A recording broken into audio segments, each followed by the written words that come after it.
অজগর অজগরটি আছে তেরে আমি খাবো পেরে শিখো অজগর কি অজগর সাপ হলো বিশাল এবং ভয়ঙ্কর একটা সাপ।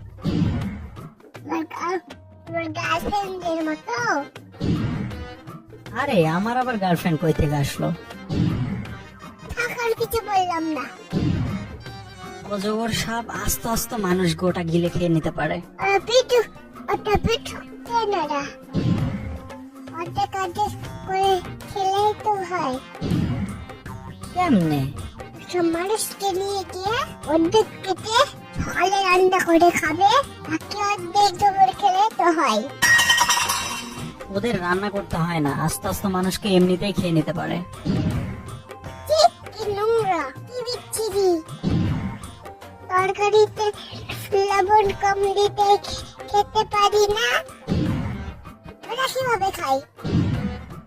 আরে ওরা কি তোমার মতো তরকারি খায় নাকি? হাত খাই না শিপু। যাও তুমি রান্না করে দিয়ে আসো, তাহলে খাবে। যেতে যাবনি তাহলে একদিন। যে দেখো ভাত রেখে তোমাকে খেয়ে নেবে। সাপকে বলবো সাপের তোর ভাত অন্ধে রাখি তুই। সাপ খালি ভাত কিভাবে খাবে?